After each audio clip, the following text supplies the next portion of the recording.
Hi, guys. We are back on our schedule of weekly interviews. So, for the last couple weeks, I've kind of taken some time off. We spent a couple weeks up in, oh, here we go. We spent a couple weeks in Mexico and in Iceland, and now we're ready to start back on Art Talk Tuesday. I have Shaunna on here. She is about to join. It says adding right now. Hi. Hi. Oh gosh, Hello. my screen. Oh, it looks good from over here. And you've got some Okay. paintings in the background. Oh my gosh. Yeah.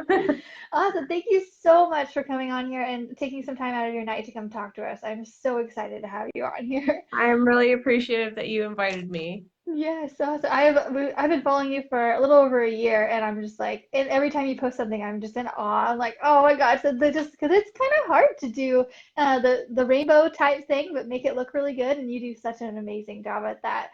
I Um, appreciate that. Thank you. Yeah. Could you start out by just kind of giving us a little bit of background into how you got started in art, and then maybe go into our first question, which is what's the tipping point that took you from hobby to professional artist? Sure. So basically, I started kind of as a hobby, like you said. Mhm. I had two little babies at home. I had a 1-year-old and a 3-year-old. So not really the ideal circumstances, but Yeah. I actually had a friend who was an illustrator, and she basically I asked her, what's your secret? You're doing these like illustrations of families, and she said, oh, actually Instagram. So I just decided to, start an Instagram account and keep myself accountable that way. And I jumped from platform to platform. I started with Fiverr, and I Oh, charged $5 for like a little painting of these like custom dog or a person. yeah. And I basically, with that little bit that I didn't want it to be a burden on our family. So with that little bit of money that I got, I would buy better supplies. And, eventually just little by little, I was able to continually build up to the point where I actually had a following. I had a fan base. It was a slow and steady process. I wish that I could say, oh, something just happened like that and it was like Yeah, magic, but it's never like that, right? you're right. Yeah. So, We're all still um, waiting to go viral. exactly. So, and the question that you had was what was the tipping point from, Mhm. hobby to professional? Um, I wouldn't say that's a really good question, but I wouldn't say there was one tipping point. There were just Okay. lots of kind of marks where, I thought to myself, oh, this is taking off, a little bit more, and this is boosting my business even more. So I think one of many was licensing my work. I started licensing my work through iCanvas, and they Ah, basically are they have retailers like Wayfair and Home Depot. So like my stuff started going on their websites as canvas, artwork for your home. So that yeah. was a kind of like passive revenue source that came for me. And at the same time, you've seen me on Instagram. I do commissioned pet portraits too. So I had that going at the same time as well. So, a lot of like little points where I was like, okay, I'm getting momentum. I'm getting more momentum, and there was not one specific thing, but Yeah. yeah, Awesome. So iCanvas. Okay. Is that still yeah, working for you?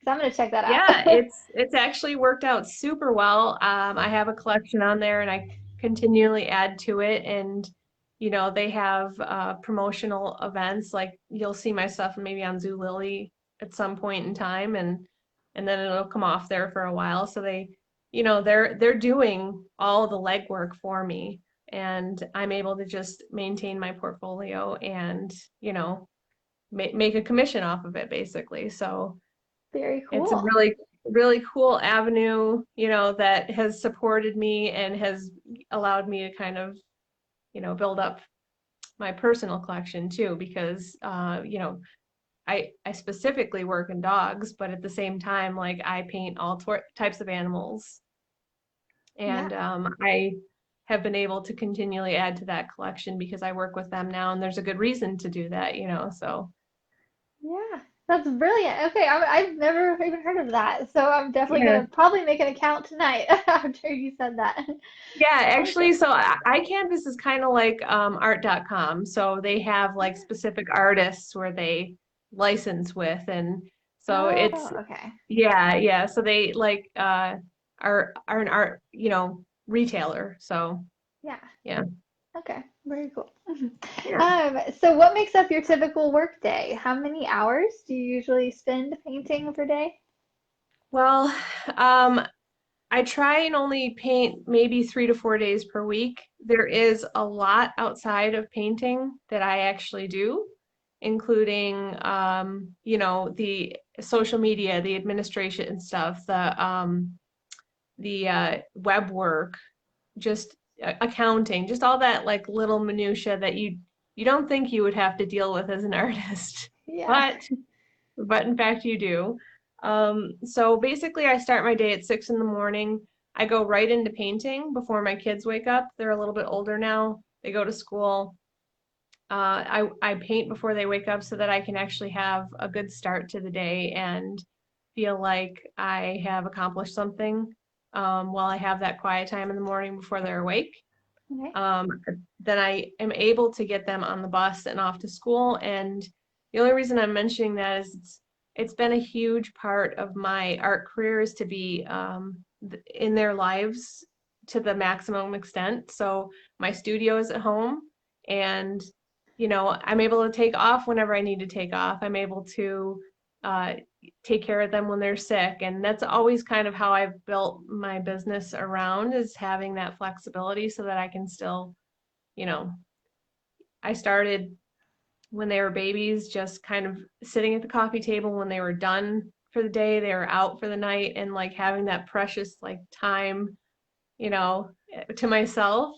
Yeah. And now it's kind of come full circle, and now it's just blossomed into such a bigger thing than I could have imagined, honestly. That's amazing. I love to hear that you balance it too, because like I don't have kids yet, but that's always on my mind too. I'm like, oh man, how do they balance it? But that's Oh gosh, yeah. Well, I think for anybody, and you'd probably agree, you can just like overcommit yourself and burn out, whether no matter what is it or who is in your life. So, yeah, I would say that it's been a process of trying to find that balance, and I think that is the case for anybody. yeah, for sure. So you mentioned you get up in the morning before they're up, or Yes, and I yeah. actually start painting at that point in the day so that when I get them on the bus, I can I work out and then I get back to painting. Uh, and I have administrative days and I have shipping days. So I kind of, my schedule varies quite a bit depending on what project I have coming up, or, what class or show or whatever. So I don't have a fixed schedule, and I'm pretty actually bad about organizing myself. So I have an assistant that keeps me really on task. She schedules like my commissions. She, reminds me, emails me, hey, this person is coming up on your schedule. Do you need me to adjust the schedule or whatever? So yeah, she helps me in the areas that I'm weak. So That's so cool because you're using your strengths. I mean, to your strengths, like that's so cool, and your weaknesses like that. I know so many artists who could yeah. really benefit from having an assistant like you. But yeah, when your assistant emailed me, I was like, oh, this is professional. Okay, I was Right. like, that sounds amazing to have an assistant to do all that stuff. So that way you can really focus on painting and family and all the things that you're really great at. And yeah, playing to your strengths and not your weaknesses. I love that. Right. Yeah. And I did have to learn that kind of the hard way because, originally I would keep track of it all in my head, like, oh, I have this handful of orders, but eventually it got to the point where I had to start keeping a calendar and like lists of people who are waiting or, had placed an order. It was too much to keep track of in my head. And I did learn that the hard way because I made mistakes and I, missed deadlines or made shipping errors or whatever because I was trying to keep too much and that's the way I function in life. So Yeah. I had to like put systems in place to organize myself and like you said, play off my strengths so that I Yeah. could actually, do more art and, be organized without feeling exhausted. Yes, So definitely. How many? So let's talk about this assistant thing for a second. How did you find sure. her, and how many hours does she work for you a week? So I gotta be honest, she is my friend. Okay. And yeah, so we have a really good arrangement where she works from home and helps me with events and things like that. But she's super helpful. She probably works like depending, on what I have going on, maybe 15 hours a week. This past week she helped me with a show, so it was a little more, and Yeah. she also helps during the week with email correspondence because anybody that knows me knows that I'm just super bad at responding to people and staying on top of things. Even your invitation to come on here, I know I was way more delayed than I should have been, but It's okay. that's how it goes. We're here, and it worked in your own time, and this is great. Exactly. Hey, I made it on time. That's something, right? Yes, exactly. Awesome. Okay. Can you talk us through your painting process? Are there any methods or techniques that you've picked up through your years of experience? Because I personally have tried rainbow animals, and I've done a couple, and it can get messy quick, and if you Yes, don't, so it I'm curious can. of what you do. So it can get out of control, obviously, really quickly. But basically, once I have the sketch, and if you look behind me, if you can see behind me, I use Yeah. this like clay board. It's actually by Oh. Ampersand. It's cradled wood board, and it has a layer of clay on the top, and it acts like watercolor paper in a similar way. Huh. And so yeah, I do like a very light, loose base layer. It actually looks like maybe a toddler, you know, painted this because it's just so like I need to get the colors kind of mapped out. And the way that I do that is just put a really loose layer on the bottom. And then at that point I build on the colors, which is a technique, you know, with watercolor, it's transparent.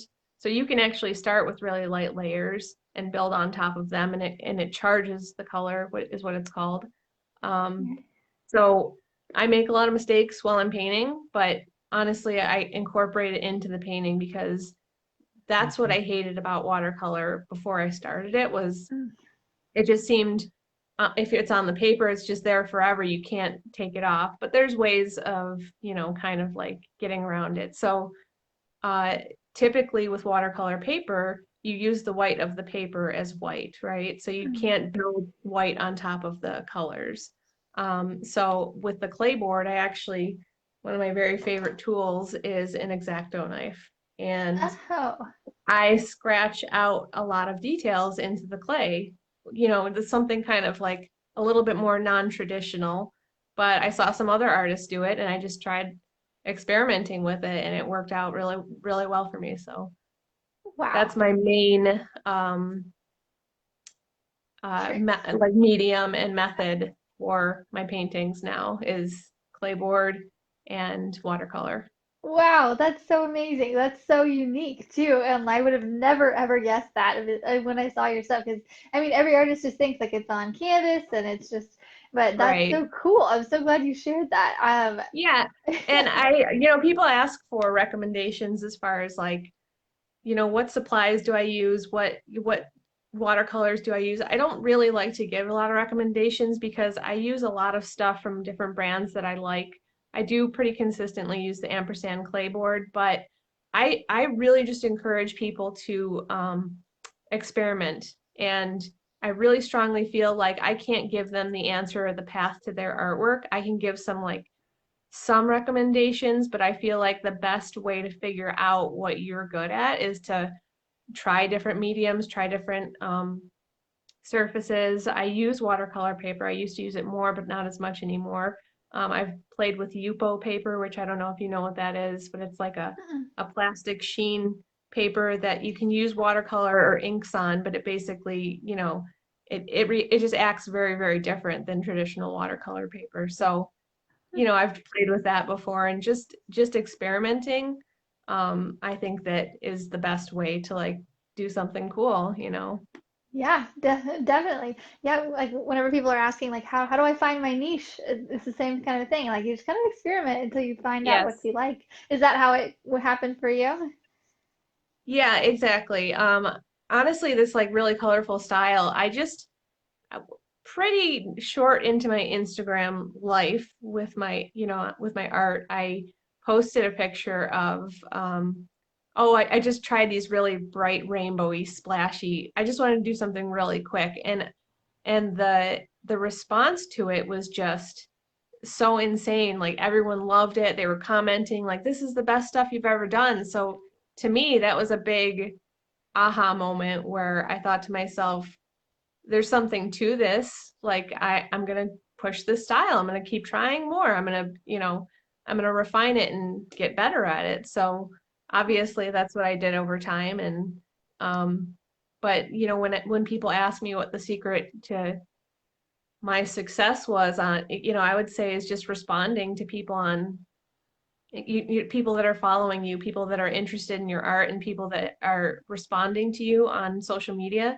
Social media is such a huge, huge advantage. Like, I have no formal training in arts. I just started keeping myself accountable on social media, and it led to an art career, which is insane if you think about it. Like, this couldn't have happened 15 years ago or so, but Yeah. it's just like this is a really unique time, I think, in the online world that you can actually do that and make a career out of it. Yeah, I definitely agree. Yeah, well, I mean, that's the reason we're here, interviewing. Exactly.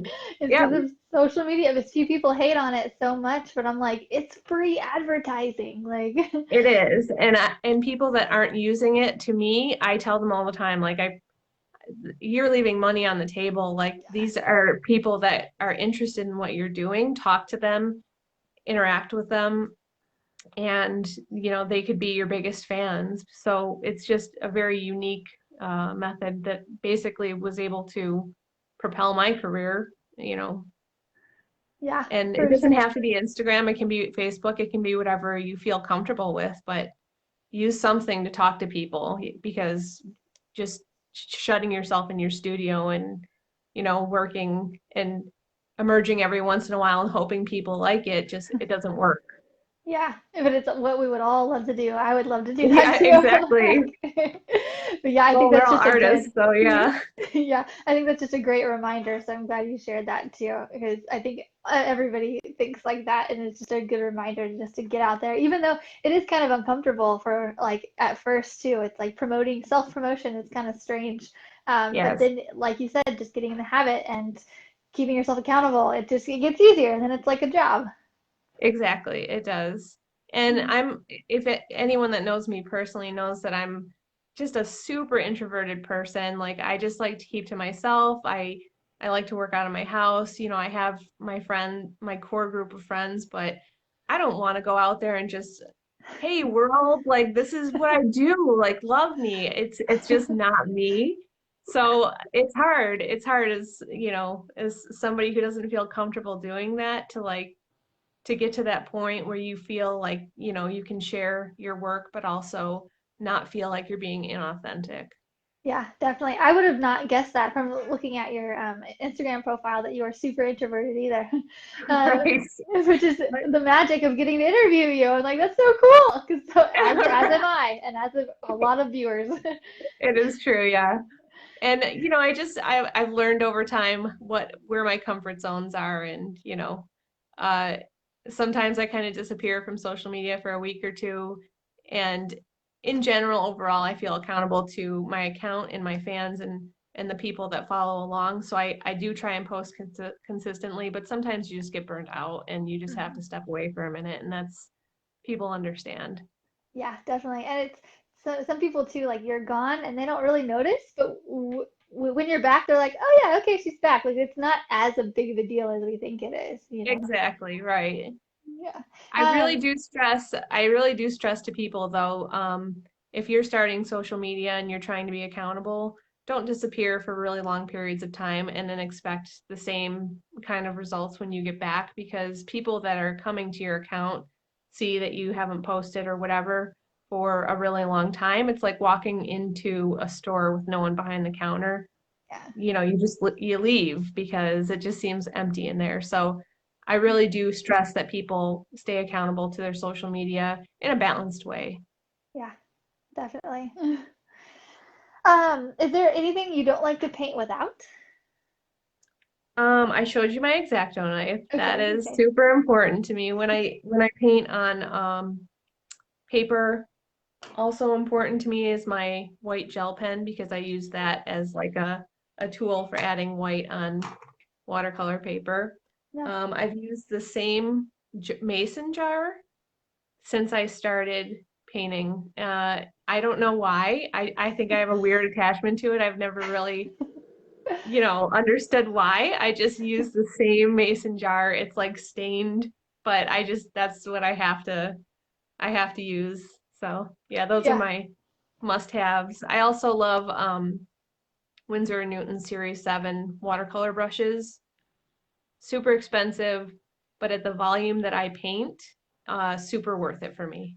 Oh, awesome. Okay. Yeah, Yeah, I have not found like a brush set that I am absolutely in love with though. So I might have to look into the Windsor.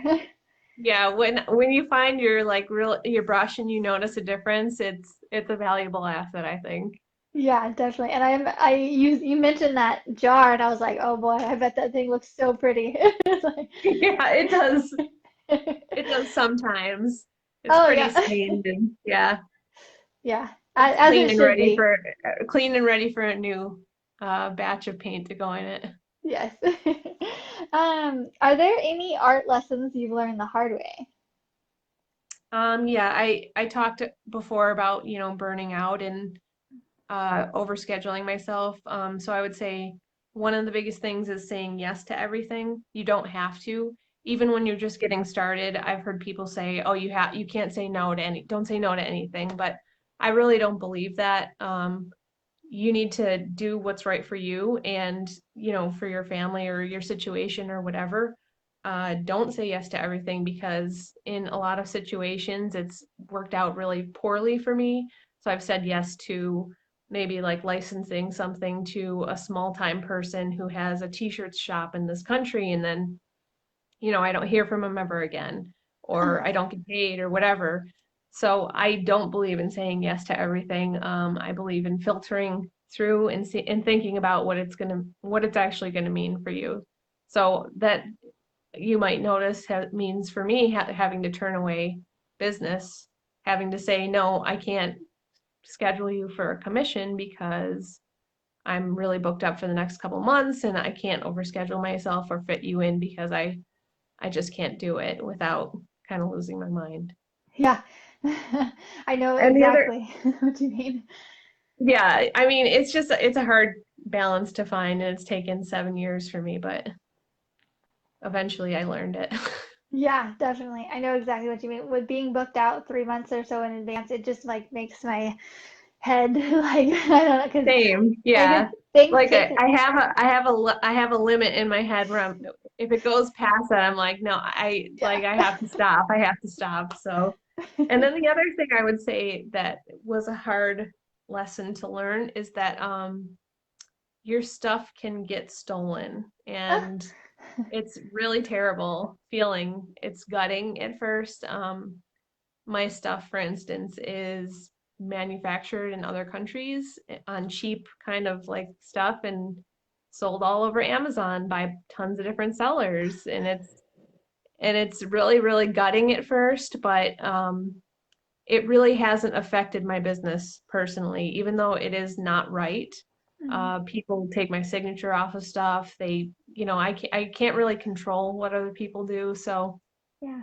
that's a hard lesson to learn. But at the same time, if you're popular you know, or good, I think that people just are gonna gravitate to doing that. And it's not cool, but I just have learned to kind of handle it. Yeah, for sure. Yeah. And I think you just almost Like the first time, it's like, oh, what the heck? And then the second time, you're like, no. And then after a while, it's like, okay, it happened again, whatever.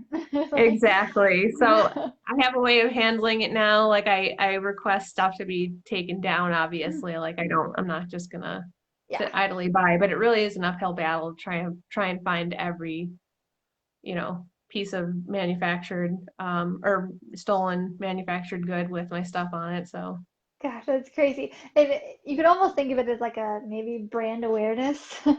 yeah. Be like, okay. Well, like a ton of my followers actually like send stuff my way, which I super appreciate because they are looking out for me. And that's really great that they, hey, I saw this. This looks like you. Is this you or is this your stuff? I saw this, and sometimes it is legitimately my stuff through iCanvas or whatever, but sometimes it's just stolen and I ask them to take it down.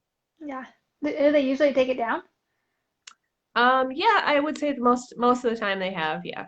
Nice. Sometimes there's not a response, but if I find it on Instagram or something, they're selling it on t-shirts, I can always file a complaint with Instagram, and Instagram usually Oh, acts quickly. good. Oh, there's Yeah. hope. Yeah. Do you have a favorite past project, like a favorite painting? Yeah. Probably the only painting aside from what's in my studio in my house is a painting of my daughter. And I painted her when she was 3 years old. And it's the only artwork that I can look at on a daily basis and really love because it's her. Yeah. Um, but when I find that when my other artwork is in the house, I stare at it and I'm like, I wish I did that better. I wish I did that small thing. Like it's unconscious. It's always running in the background, like, oh, that's messed up. I should have done this or I should have done that. So I find that I can't hang artwork throughout my house, or it bugs me. Yeah. But that particular one not only is personal to me, obviously, but I did it in a style that I liked better for my home. Um, and I think that sometimes you have to do that as an artist. You have to do something that's creative for yourself as you're producing for other people all the time. I'm producing things for that people love and I'm happy about that, but it's not all personal to me, and this my painting is, and I have to remember to do that every once in a while to keep kind of my creativity well filled up because you can burn out. I don't know if you have yourself, but I am actually getting over a burnout phase. Like yeah. this year especially, I went through, this is now my second time just burning out this year, just from going too Yeah, hard, and I'm just coming out of it kind of a thing. So yeah, you say that and I'm right. like, yep. Yeah. Yeah. I just feel like sometimes you just need a personal project that you just want to do for no Yeah. reason and no consequence, and it feels good and it's therapeutic. So that was that painting for me. So that's my favorite. That's great advice. Yeah, because sometimes we just forget, like we're in it to make money, but like our passion is also our job, which is amazing. But like it becomes a job too much sometimes. And I think, Yes, it's true. yeah, a lot of artists too starting out, I think they want to do it for the passion, and they kind of start out doing it for other people, and then they just never stop, and then it just, yeah, kind of just Right. And wild. what do they say, like if you do something you love enough, you'll hate it. I don't love I don't hate painting, don't get me wrong. Like No. I love my job, but it's not just 100%, oh, this is all I want to do all day long. It is a job at the end of the day, and it's a really cool job and I'm super grateful for it, but it's just you got to just to sometimes be creative for yourself. Yeah, uh, definitely. Sometimes, like, I'll do big murals and I'll do like landscape murals, and I'm like, guys, sometimes I don't want to paint rocks. Like, Yeah, I just right. don't want to do Exactly. it. Awesome. Okay. What are your future art plans and goals? Do you have any upcoming paintings or projects or anything you're working on right now that you're excited about? So I actually just received my author's copy of my book. Oh my So gosh. super, super exciting. It's got my name on it, which is unbelievable. And I have it in hands and it's going to be in everyone else's hands December 3rd. So Wow. we talked about turning points before. I would say that was another like, whoa, this is what? Are they sure like they want me to do this? So I think we always have imposter syndrome, but Yeah. um, December 3rd is when the book is released to the public. You know, it's available for pre-order on Amazon now. It's called Colorways, Watercolor Animals. Um, and other than that, I'm actually doing a watercolor summit online in June of 2020. It's an art summit, basically. It's called Oh, Watercolor Summit 2.0. So I'm teaching some classes in person, and then I'm going to be doing that next summer. Yeah. so fun. Yeah. I'm so into the online teaching thing lately. It's so amazing what the internet can do, you know. I know. I'm Um, just dipping my toe into it. You know, people have been asking a really long time because I yeah. think they're drawn to like the style that I do is like, oh, I want to try that. But I've kind of, struggled because I don't know that I'm a great teacher. So I feel nervous sometimes, like explaining what I do because, you can just do what you do and you do it. You don't know how, you just do Yep. it. And that's how I feel sometimes. I'm like, well, I don't know. I don't know if I know how to explain it, but actually doing the watercolor book really made me push through that and step by step explain my process and kind of that really got me out of my comfort zone because I just had to break it down little by little and explain it in a way that people understood. So Yeah. I know exactly how you feel. So yeah. did a publisher pitch that to you, or how did the book come about? Yeah, actually they approached me I think because I have like a social media following. Yeah. They said, "Hey, do you want?" And there's so much stuff sometimes that comes through my inbox that's kind of spammy that I disregard some of it. And to Hmm. be honest, they were like reaching out to me like, "Hey, are you interested in this?" And I'm like, "This cannot be real. Like this just can't be real." And they finally said, "Hey, we're gonna need to go with another artist unless you're still interested or unless you're interested." And I'm like, "Oh, I am interested, yes." So it's through Walter Foster. I don't know if you remember the old drawing books as a kid. Like they produce so much art books over the years, and now it's through the Cordo group. So they reached out to me and they said, "Look, here's when we want it by. We have this outline for you." And because I'm not. This is my first book. They really Yeah. helped me walk through it step by step. So it was a really, really cool experience, but like any new experience, lots of stress and Yeah. deadlines and yeah. That's awesome. I hear that about book. I'm actually creating one as well, but not through a publisher, just kind of on my own. But like, Yeah. how long did it take to make the book? I think from start to finish, it was about 6 or 7 months. Oh, But again, okay. like I said, they really had it outlined for me, and basically, I just had to explain certain processes, take care of the photographing of my projects along the way, and the explanation. So the editors were great. They put together the whole thing, the whole layout. So I didn't have to do any of that. Um, they they really kind of, they must be used to working with artists because they held my hand through the whole thing. That's amazing. Yeah. So I'm curious about this book process, mainly because I have my own side project of that. But so working with a publisher, do you maintain like a certain percentage of sales, or did they pay you up front? You don't have to say like dollars or anything. I'm just curious about the licensing part of that. Yeah, it's typical for books to just get a percentage of Okay. basically book sales. Yeah. Yeah. Cool.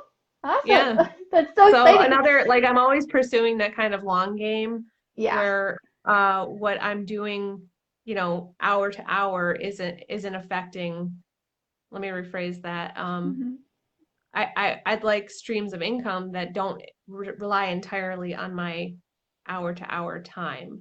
Yeah. So that's what that is. That's what iCanvas is, and it just helps kind of support the whole process and be able to make a living out of it.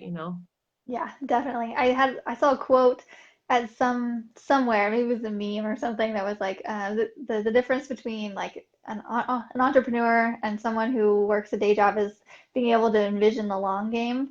or something like that. I Right. was like, that's so true. And that's exactly what you Yes. just said. So I love Yeah. it. And I tell people all the time that I'm like part artist, part entrepreneur Yeah. because you really have to be both. I hate to say that, but like you have to have kind of that drive to promote yourself and to make contacts and you don't have to go out there and try and sell yourself all the time, but just like have that online presence has been huge for me. I've been able to talk to people that I just, never thought that I would be able to talk to, but that's how it is on social media now. So Yeah. I've gotten a lot of help along the way.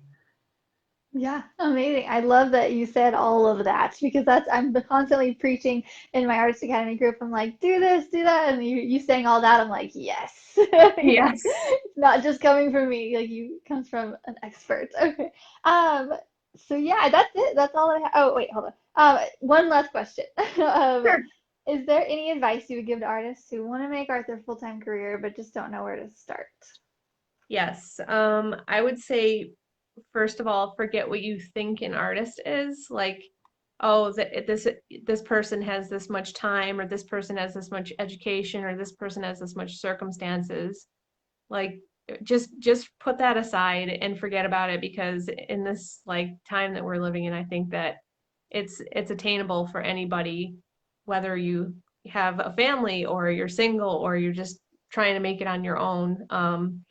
And then I would say, aside from that, start small and build on what works, abandon what doesn't, and leave your ego to the side because sometimes, people are responsive to a certain thing and you kind of have to you want to work with that because those people are eventually hopefully going to be your fans. So of course there's no tipping point where it's just, oh, I've made it now because it's just constant small steps and hard work and more connections and reaching out to people when, you know, actually, I was just going to mention Insider Art.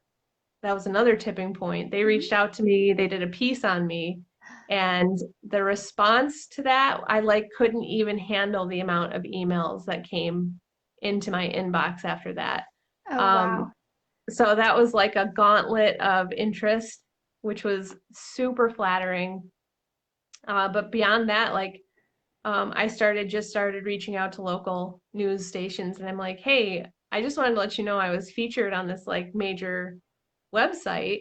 Would you be interested in talking? And they did. They came to my house and like interviewed me about it. And Ah, all I did was just say, hey, have you guys heard that I did this thing? And sometimes all it is asking, just yeah. asking, and just ask the question like, hey, can you help me with this? Or hey, have you heard about this? Or can you answer this question for me? And just maintaining those questions, that dialogue.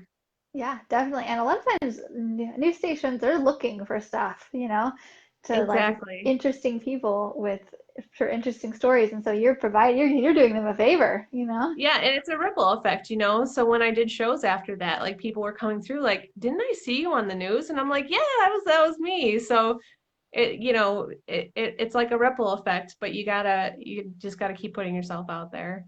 Yeah, definitely. I love it. Okay. Well, I won't take up any more of your time, but I really appreciate you coming on here and talking with us again.